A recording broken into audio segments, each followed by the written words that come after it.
Συστημικής διάλογη. Σήμερα μας φέρνει εδώ η επιθυμία να κάνουμε ένα επεισόδιο για το καλοκαίρι. Ακριβώς. Σκεφτόμασταν αν θα είναι καλή ιδέα να μιλήσουμε για το καλοκαίρι. Μήπως θεωρηθεί ένα θέμα πολύ pop.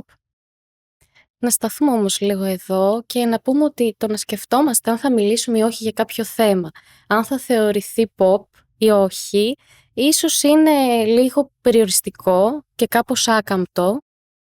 Και καμιά φορά μπορεί να χρειάζεται να μιλήσουμε και τη γλώσσα του ευρύτερου συστήματος, αν θέλουμε να αποτελούμε κι εμείς μέρος του και να μπορούν έτσι να ακούγονται και άλλες οπτικές. Πολύ ωραίο ακριβώς αυτό που λες.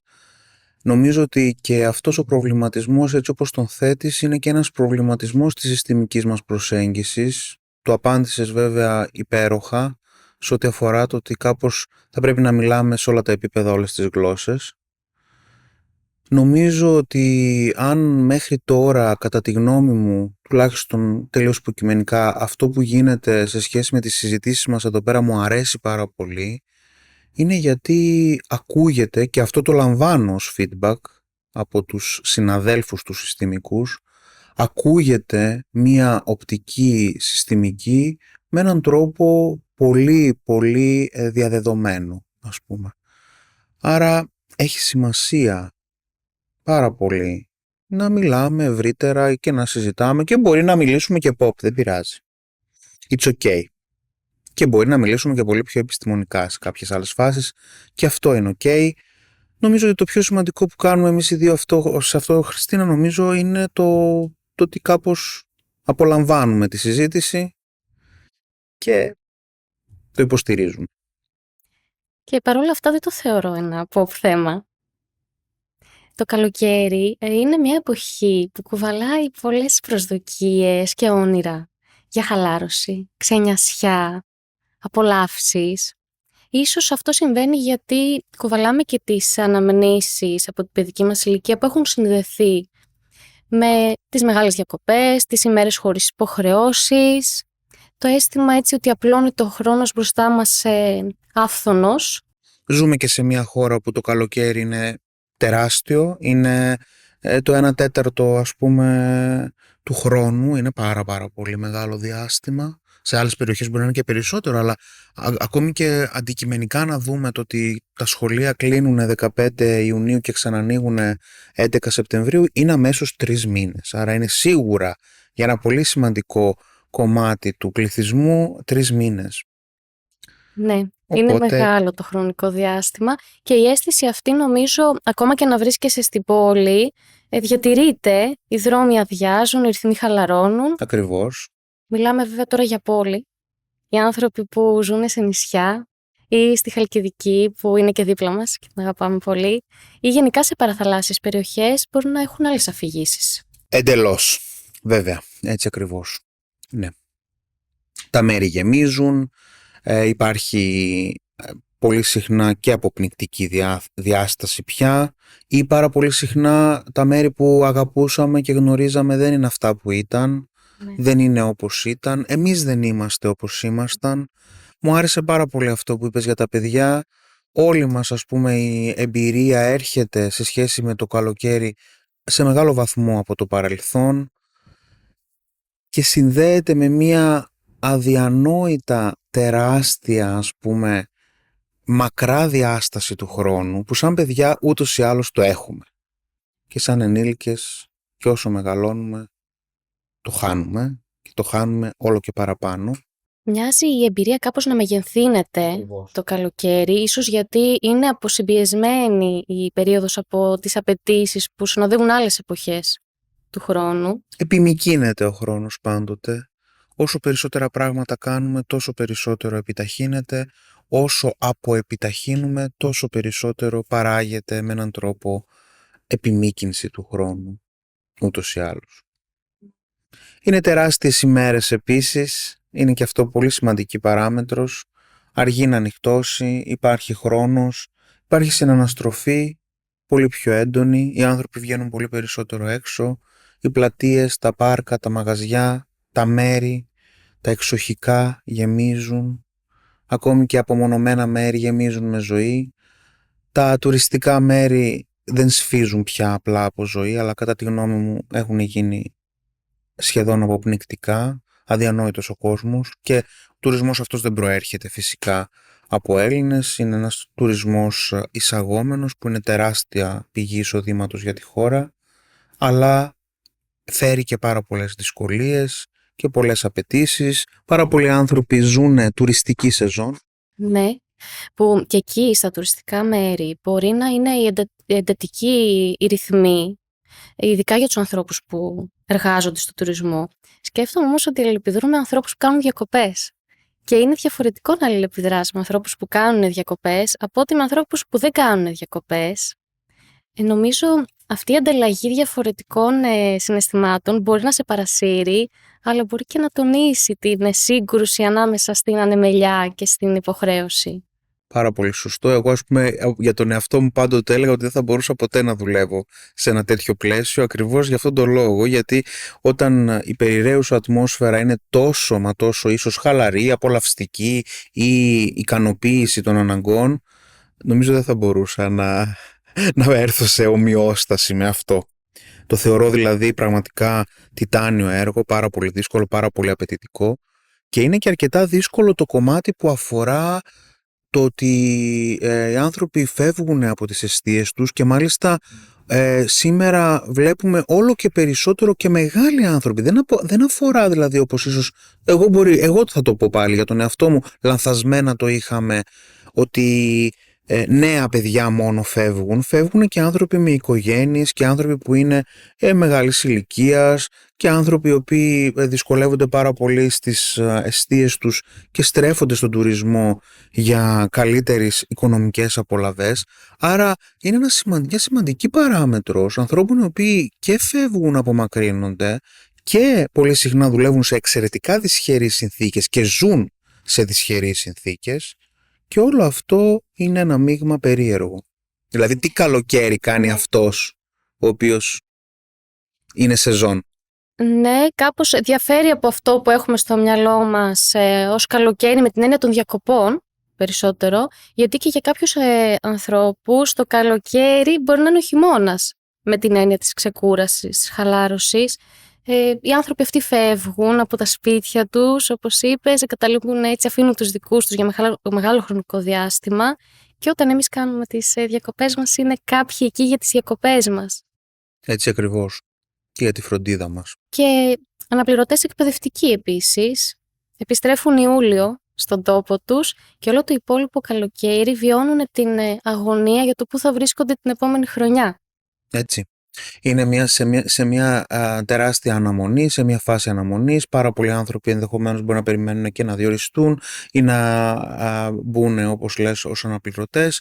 Άρα και αυτό το καλοκαίρι δεν είναι ίσως από τα καλύτερα καλοκαίρια που θα μπορούσε κάποιος να περάσει, όντας σε μια συνεχή αναμονή ρευστότητας της ζωής του και της ύπαρξής του επί της ουσίας. Πόσα διαφορετικά συναισθήματα από αυτά που έχουμε στο μυαλό μας ότι συνοδεύουν το καλοκαίρι.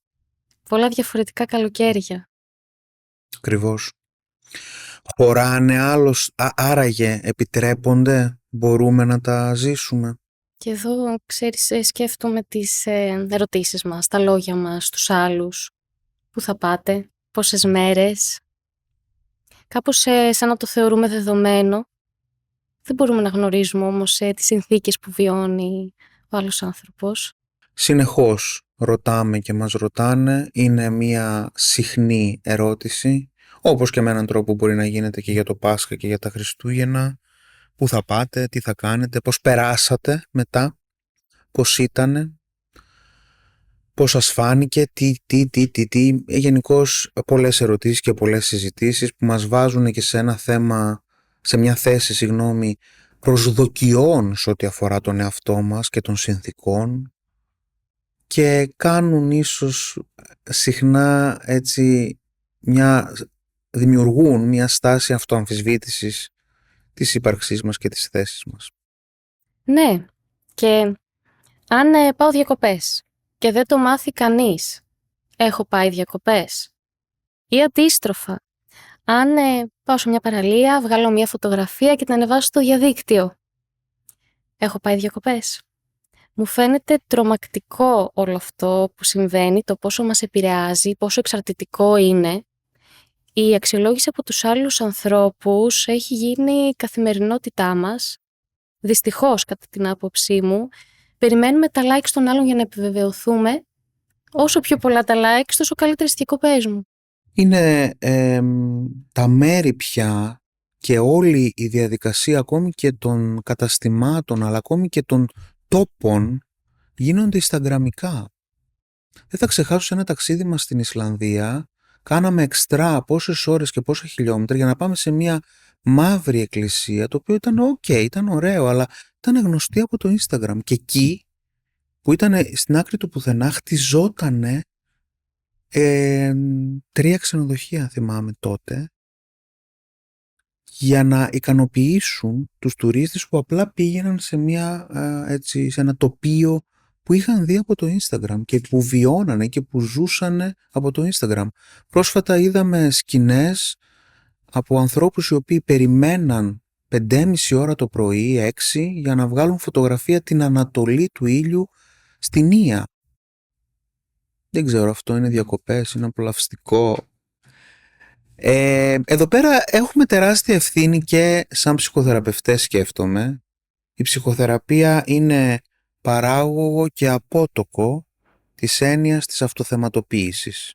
Ίσως θα μπορούσαμε να κάνουμε μια συζήτηση κάποια στιγμή για το νόημα της αυτοθεματοποίησης, ο εαυτός μου ως βασικό θέμα. Ναι, αισθάνομαι ότι δημιουργεί μεγάλη δυσφορία όλο αυτό. Είτε το καταλαβαίνουμε, είτε συνειδητά είτε ασυνείδητα. Και όλο αυτό έτσι όπως το περιγράφει, στο να πάω σε ένα μέρος που έχω δει, που κάπως πρέπει να το επισκεφτώ, έχει μεγάλες προσδοκίες που μπορεί και να μην ανταποκριθούν τελικά σε αυτό που εγώ θα βιώσω. Και αυτό να με βάλει και σε κάποια αμφισβήτηση. Γιατί δεν βιώνω αυτό που περίμενα. Και απογοήτευση επίσης, και πάλι τα ερωτηματικά να αυξηθούν και πάλι η αυτομορφή να έρθει ως πέλεκης στη ζωή μου. Φυσικά. Επίσης, η προετοιμασία μας για το καλοκαίρι κάποιες φορές απαιτεί κόπους, θυσίες, έναν μεγάλο αγώνα, χρόνο στα γυμναστήρια, διατροφές, καλοπισμούς γενικά, και δεν το λέω αρνητικά όλα αυτά φυσικά, απλά απαιτεί μεγάλη αφοσίωση και επένδυση και κάπου δεν ξέρω πόσο εύκολο είναι να διακρίνουμε πού βρισκόμαστε εμείς σε όλα αυτά σε σχέση με τους άλλους και κατά πόσο αντλούμε ικανοποίηση από αυτό ή μπορεί να βιώνουμε και εγκλωβισμό. Συμφωνώ. Μοιάζει κάπως σαν να παρουσιάζουμε τους κόπους μας από τις υπόλοιπες εποχές το καλοκαίρι. Ή το αντίθετο. Δεν ήταν καλή η ζωή μου. Πάχυνα. Δεν τα πήγα καλά. Ναι. Έχω βάλει κιλά. Αξιολογείται κάπως σαν να παρουσιάζουμε την επιτυχιακή μας και περιμένουμε να δούμε πώς θα αξιολογηθεί. Μια σημαντική παράμετρος, να μην την ξεχάσουμε, για μένα είναι και η κλιματική κρίση. Δηλαδή τα καλοκαίρια μας δεν είναι αυτά που ξέραμε. Είναι ανυπόφορα πολύ συχνά. Στις πόλεις είναι αδιανόητα ζεστά, αλλά και παντού είναι ανυπόφορα. Δηλαδή αυτή η αίσθηση, αυτό το κομμάτι της δροσιάς ή του δροσερού ή τα χαλαρά απολαυστικά βράδια που όλο και περισσότερο εκλείπουν και δεν υπάρχουν. Ή πολύ συχνά σε τεράστιους καύσωνες βιώνουμε και το αίσθημα του εγκλεισμού, γιατί δεν μπορούμε να κυκλοφορήσουμε, δεν μπορούμε να βγούμε καθόλου έξω. Είναι πραγματικά ανυπόφορο και δυσβάσταχτο το αίσθημα της δυσφορίας και πολύ συχνά είναι και απειλητικό και για την υγεία, ιδιαίτερα κάποιων ανθρώπων. Βάλαμε κάπως το χέρι μας ως ανθρωπότητα και έχουμε συμβάλει στο να δημιουργηθεί ένα περιβάλλον ακατάλληλο και μη οικείο πλέον προς εμάς, προς τον οργανισμό μας. Προσπαθούμε να προσαρμοστούμε σε αυτό. Και αυτό φυσικά μπορούμε να το δούμε σε διάφορους τομείς, αν όχι σε όλους. Αλλά και η λέξη καλοκαίρι έχει μέσα τη λέξη καλό, που κάπως έτσι ίσως και σαν να προάγει το καλό που συζητάμε τόση ώρα. Πλέον και αυτό νομίζω μπορεί να αμφισβητηθεί. Ναι. Και δεν είναι και για όλους τους ανθρώπους. Μπορεί να είναι οι καιρικές συνθήκες, ας πούμε, οι καλοκαιρινές. Δεν σημαίνει ότι είναι καλές όμως. για κάποιους καλός καιρός θεωρείται η βροχή, το κρύο. Και σίγουρα η δυσφορία που δημιουργείται μέσα ιδιαίτερα στις πόλεις σίγουρα δεν είναι καλός καιρός. Είναι απειλητικός για την υγεία μας και η θερμική επιβάρυνση παίζει ρόλο. Νομίζω θα το συζητήσουμε και στο επεισόδιο που αφορά το θυμό, το κομμάτι του πώς η ζέστη επηρεάζει το ταπεραμέντο μας και αλλάζει τη συμπεριφορά μας. Άρα ναι, συνεχώς παρουσιάζεται μια διάσταση προσαρμογής σε νέες συνθήκες και σε νέες καταστάσεις και στο ίδιο το καλοκαίρι. Και ο ήλιος λένε ότι είναι αντικαταθλιπτικός και ίσως κάποιες φορές να λειτουργεί και έτσι. Καμιά φορά όμως μπορεί να τονίζει ακόμη περισσότερο τη σύγκρουση που μπορεί να βιώνουμε μέσα μας ή την κακή μας διάθεση. Τι θα μπορούσα να κάνω με αυτό το καλό καιρό και δεν το κάνω. Μπορεί Βέβαια. να είμαι μόνη στην πόλη και να μην μπορώ να βγω να χαρώ αυτό το καιρό έτσι όπως θα ήθελα, με παρέα για παράδειγμα. Εκεί νομίζω βοηθάει να ελισσόμαστε, να έχουμε ευελιξία και γενικά, αλλά και το καλοκαίρι. Αν περιμένουμε να το περάσουμε με συγκεκριμένες προδιαγραφές, είναι πιθανό να απογοητευτούμε και να απογοητεύσουμε. Και κυρίως επιτρέπεται να το περάσουμε όπως μπορούμε, με το κάθε μέσο, με το κάθε ας πούμε εμπόδιο, καλό, κακό. Χρειάζεται να είμαστε επιτρεπτικοί απέναντι στον εαυτό μας. Αποδοχή απέναντι στις συνθήκες μας. Κάποια καλοκαίρια δεν θα είναι καλά. Δεν είναι δεδομένο. Οι άνθρωποι αντιμετωπίζουν πάρα πολλές δυσκολίες. Μπορεί να αντιμετωπίζουν ένα πένθος, μπορεί να αντιμετωπίζουν μια αρρώστια, μπορεί ένας αγαπημένος άνθρωπος να βρίσκεται στο νοσοκομείο. Μπορεί πάρα πολλά. Μπορεί να έχω οικονομικές δυσκολίες, οικονομικά θέματα. Μπορεί να έχω χωρίσει. Μπορεί να αισθάνομαι πάρα πολύ μόνος μου, να βρίσκομαι σε μια κρίση. Όλα αυτά δεν είναι ιδεατές συνθήκες και φυσικά συμφωνώ το ότι η περιραίουσα ατμόσφαιρα, το πλαίσιο είναι ένα πλαίσιο του περνάμε καλά και είναι απολαυστικά και χαρούμενα, δεν είναι βοηθητικό. Εγώ δεν έχω την πεποίθηση ότι το χειμώνα χειροτερεύουν οι ψυχικές καταστάσεις. Αντιθέτως, αν είμαι χάλια το χειμώνα είναι καλύτερα διαχειρίσιμο, γιατί και η μέρα είναι μικρότερη και κάπως ο οργανισμός μου είναι πολύ λιγότερο σε έξαρση και ηρεμεί πιο εύκολα. Το καλοκαίρι είναι πολύ μεγαλύτερη η μέρα, είναι πολύ πιο απαιτητικό.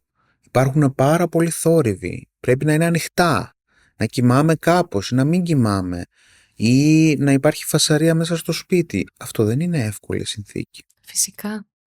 Και σε σχέση με τους άλλους σκέφτομαι, όλη αυτή η ανταλλαγή των διαφορετικών συναισθημάτων και βιωμάτων που συζητάμε, όχι ότι δεν υπάρχει στις υπόλοιπες εποχές, αλλά νομίζω είναι κάπως πιο έντονο Είναι το καλοκαίρι. λίγο παραπάνω ελεγχόμενοι ίσως στις άλλες περιόδους, ενώ το καλοκαίρι γίνεται πιο απαιτητικό ως προς τις προσδοκίες του να χαλαρώσω, να περάσω καλά και τελικά αυτό, όπως έχουμε πει και στο άγχος, παράγει αυτό που φοβάται.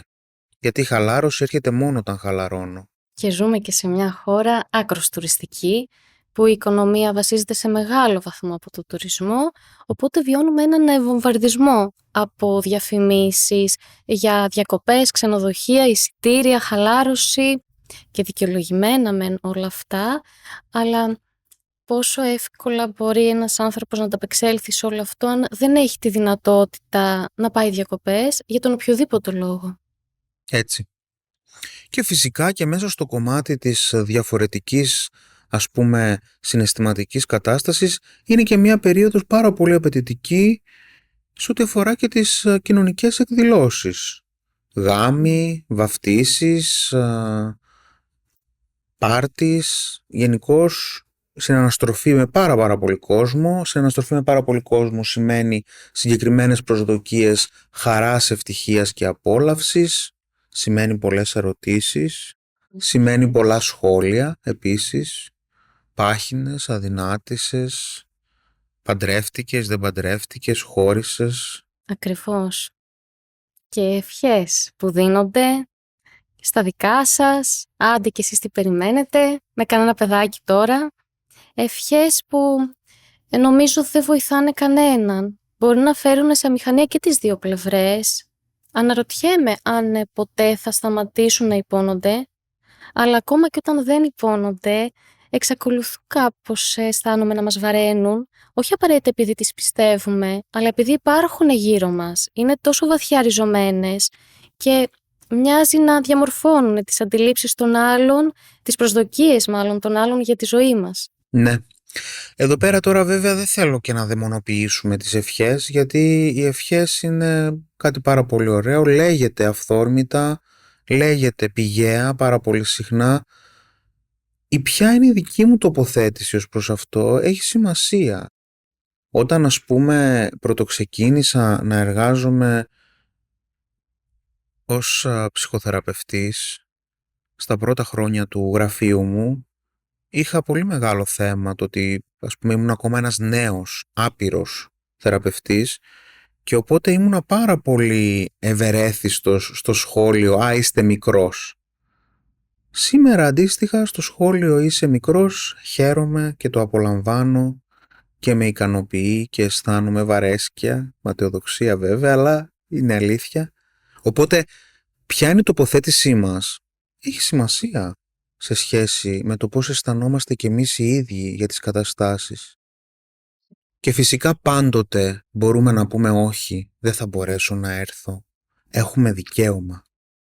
Ακόμη και στις πιο σημαντικές, ας πούμε ίσως εκδηλώσεις ανθρώπων μας, αν η συναισθηματική μας κατάσταση δεν είναι καλή, νομίζω ότι έχουμε το δικαίωμα να μην εμφανιστούμε. Πάλι νομίζω έρχεται έτσι το θέμα στα όρια, στη δική μας οριοθέτηση, πώς εμείς τοποθετούμαστε απέναντι σε όλα αυτά, αλλά νομίζω πως είναι καλό και από τις δύο πλευρές να έχουμε στο μυαλό μας και τα όρια, αλλά και το σεβασμό και την διακριτικότητα απέναντι στους άλλους ανθρώπους. Ναι, έτσι είναι ακριβώς όπως το λες. Νομίζω στο επεισόδιο των ορίων το λέμε με έναν τρόπο πάρα πολύ ωραίο και το αναλύουμε αρκετά. Συνδέεται πολύ με τα όρια μου, με την ικανότητά μου να οριοθετηθώ και να οριοθετούμε ανάλογα με τις συνθήκες. Έχει σημασία όμως και εγώ τι προσδοκώ και πώς προσδοκώ. Δηλαδή, αν περιμένω από από έναν στριφνό θείο να αλλάξει στα 60 του, εγώ έχω πρόβλημα. Δεν έχει ο θείος. Συγγνώμη. Αλλά έτσι είναι. Το πιστεύω ακράδαντα αυτό. Αν περιμένω να αλλάξει ένας άνθρωπος που δεν αλλάζει, το πρόβλημα είναι δικό μου. Δεν είναι τον άλλον. Να μιλήσουμε λίγο και για τους έφηβους, τους νέους που πηγαίνουν πρώτη φορά διακοπές με παρέα. Πρώτη φορά χωρίς γονεί. Milestone. Ναι. Σημαντικό. Ναι, ένα μεγάλο βήμα έτσι, για Απίστευτο. την αυτονομία και την ανεξαρτησία Βέβαια. τους. Το θυμόμαστε νομίζω όλοι, το έχουμε στο μυαλό μας. Ίσως παλιότερα πηγαίναμε νωρίτερα, τώρα πηγαίνουν ίσως αργότερα. Πάντως φυσικά και είναι σημαντικό κομμάτι, πολύ σημαντικό κομμάτι οριοθέτησης, πολύ σημαντικό κομμάτι διαφοροποίησης, εξέλιξης, πορείας προς την ενηλικίωση. Εδώ τώρα την ίδια στιγμή οι γονείς έχουν να διαχειριστούν συναισθήματα ανασφάλειας, ανησυχίας. Πολύ ανθρώπινο να αισθάνονται Να πούμε έτσι. όμως ότι είναι ανθρώπινο να χαίρονται κιόλας, έτσι, και να το απολαμβάνουν και δεν χρειάζεται να νιώθουν ενοχές γι' αυτό. Ας απολαύσουν τον χρόνο και το χώρο χωρίς παιδιά. Είναι πάρα πολύ ωραίο να ξαναγίνονται σύντροφοι, να ξαναγίνονται άτομα, πρόσωπα. Είναι απολαυστικό και μόνο έτσι δίνουν και στα παιδιά το ελεύθερο να σταθούν στα πόδια τους, να αυτονομηθούν, να ενηλικιωθούν. Ναι, γιατί ουσιαστικά μιλάμε για μια αλλαγή, μια μεταβατική φάση ας πούμε της οικογένειας που το παιδί αρχίζει και γίνεται πιο αυτόνομο και οι γονείς καλούνται να εμπιστευτούν λίγο περισσότερο τις δυνάμεις του. Και στα παιδιά βέβαια θα έλεγα ότι και μπορεί και κοινές διακοπές να είναι πολύ ωραίες και απολαυστικές και χαρούμενες και ικανοποιητικές και η σύνδεση με άλλους συγγενείς, θείους, θείες, παππούδες, γιαγιάδες, όλο αυτό έχει μια διάσταση πολυπλοκότητας και των ορίων και των κόσμων που είναι απαραίτητο για τα παιδιά και την ουσιαστική ενηλικίωση, γιατί τα παιδιά θα ζήσουν σε διαφορετικά συστήματα και το να μαθαίνουν να προσαρμόζονται σε διαφορετικά συστήματα είναι εξαιρετικό. Και μπορεί να είναι και το ένα και το άλλο. Όπως το λες, δεν σημαίνει ότι τώρα είναι μόνο έτσι. Και όσο μεγαλώνουμε, πόση λαχτάρα ίσως συχνά υπάρχει να ξαναβρεθούμε και με τους γονείς μας κάποιες μέρες, να κάνουμε και διακοπές μαζί και να ζήσουμε και τη χαλαρότητα των διακοπών και του καλοκαιριού μαζί τους. Ούτως ή άλλως το καλοκαίρι είναι και μια περίοδος, ξανά το είπαμε, που συναναστρεφόμαστε και πιο βαθιά ίσως και με μέλη της οικογένειάς μας, με ανθρώπους, με φίλους που έρχονται, που ζουν στο εξωτερικό. Είναι γενικώς μια περίοδος συναναστροφής και τριβής με ανθρώπους. Και για τα ζευγάρια είναι απαιτητικό και απαιτητικό για ένα μακροχρόνιο ζευγάρι, αλλά και για ένα ζευγάρι που μπορεί να γίνεται ζευγάρι το καλοκαίρι και στον έρωτα του καλοκαιριού, ας πούμε. Και για κάποια ζευγάρια θα είναι οι πρώτες διακοπές και αν δεν μένουν και μαζί, είναι ίσως και μια πρώτη δοκιμασία της σχέσης. Απολύτως, βέβαια. Συμφωνώ, νομίζω ότι μετά από τον πρώτο καυγά και τις πρώτες διακοπές πιστοποιείται ότι είσαι σε σχέση. Βέβαια σε ένα περιβάλλον που φαντάζει κάπως ιδανικό, θάλασσα, ξενιασιά. Ναι, αλλά έχει και όλες αυτές τις προσδοκίες που είπαμε, έχει και την περισσότερη τριβή και πολλές ώρες μαζί με τον άλλον και απαιτήσεις και γκρίνια και θέλω και χαλάρωση και πάρα πολλά πράγματα. Νομίζω είναι σημαντικό milestone και για τα ζευγάρια οι πρώτες διακοπές, είναι σημαντικές και σαν ανάμνηση και φυσικά για κάποια ζευγάρια οι πρώτες διακοπές είναι και τελευταίες. Έχει τη δυσκολία του, μπορεί να είναι περισσότερες οι δυσκολίες από αυτό που περιμένουμε, αλλά και αυτό είναι μέσα στη φάση της εξέλιξης του ζευγαριού. Ναι, φυσικά. Και οι καλοκαιρινοί έρωτες. Καλοκαιρινοί έρωτες. Είναι ένα παλιό τραγούδι που ήταν πάρα πολύ must. Μη μου μιλάς για καλοκαίρια. Φαντάζομαι δεν θα το ξέρεις ή δεν ξέρω αν το ξέρεις. Το ξέρεις, ναι. Εντάξει, έχει κάνει και ένα comeback, αλλά είναι νομίζω ενδεικτικό αυτό το τραγούδι του πώς, ας πούμε, ο ερωτικός μύθος που χτίζεται το καλοκαίρι είναι πιο ισχυρός ή μπορεί να είναι και πιο αδύναμος ή μπορεί να είναι πιο εφήμερος, μπορεί, πολλά μπορεί. Εδώ πέρα τώρα θα έλεγα ότι πια η διάσταση των social media ή τέλος πάντων της τεχνολογίας έχει βοηθήσει την εγκύτητα στις μακρινές αποστάσεις. Άρα μπορεί κάποιος να ζήσει έναν καλοκαιρινό έρωτα, ο οποίος καλοκαιρινός έρωτας να γίνει και μια σχέση ζωής. Δεν είναι υποχρεωτικό φυσικά, αλλά Βέβαια. δεν σημαίνει τίποτα. Ναι, κουβαλούν κάπως τον μύθο ότι είναι εφήμερες, ίσως γιατί συνδυάζονται με την περίοδο αυτή της ξενιασιάς, που δεν υπάρχουν δεσμεύσεις, αλλά είναι η μία πλευρά. Υπάρχουν και ζευγάρια που ξεκίνησαν ως καλοκαιρινή περιπέτεια και μπορεί να είναι μαζί πολλά χρόνια. Βέβαια. Ωραία, νομίζω ότι είμαστε σε μια φάση κάπως να ολοκληρώσουμε αυτή τη συζήτηση. Σιγά σιγά να πάμε και εμείς σε καλοκαιρινή ραστόνη και ανάπαυλα. Σκέφτομαι πάντως, Χριστίνα, ότι και πάλι το είπαμε, η επιτρεπτικότητα και η αποδοχή της συναισθηματικής μας κατάστασης και της εν γέννη κατάστασης είναι υποχρεωτική για να μπορούμε κάπως να ζούμε καλύτερα και για να ζήσουμε και πιο απολαυστικά καλοκαίρια χρειάζεται με έναν τρόπο να αποδεχτούμε ότι αυτό το καλοκαίρι μπορεί να μην είναι τόσο καλό, μπορεί να είναι πολύ δύσκολο, απαιτητικό και όχι να πρέπει με το ζόρι να το κάνω καλό όταν όλες οι συνθήκες οδηγούν προς το αδύνατο. Σε κάθε περίπτωση νομίζω ότι είναι σημαντικό να επικεντρωθούμε στο περιβάλλον, να κοιτάξουμε, να δούμε τον ήλιο, να απολαύσουμε τον ήλιο, να αισθανθούμε συνδεδεμένοι με το πλαίσιο που είναι το πιο σημαντικό κομμάτι, δηλαδή και στη θάλασσα αν είμαι, αν δεν απολαύσω, δεν συνδεθώ, δεν μπορέσω να δω το δειλινό, αλλά κοιτάζω μόνο μέσα από το κινητό, δεν είμαι εκεί. Δεν είμαι παρόν, δεν είμαι παρούσα. Άρα, ακόμη και στην πόλη υπάρχουν εικόνες καλοκαιρινές, όμορφες, χαλαρωτικές, απολαυστικές. Υπάρχουν στιγμές. Είναι γύρω μας, είναι εκεί έξω. Και αξίζει να τις κοιτάξουμε και να τις δούμε. Συμφωνώ. Και ανεξάρτητα από τις πληροφορίες που λαμβάνουμε, έτσι εγώ αυτό που κρατάω σήμερα από αυτό το επεισόδιο είναι ότι μπορούμε να ζήσουμε το καλοκαίρι μας με σεβασμό στις ανάγκες μας και στις συνθήκες που βιώνουμε. Πολύ ωραία. Ευχαριστώ πολύ, Χριστίνα. Ευχαριστώ πολύ και εγώ.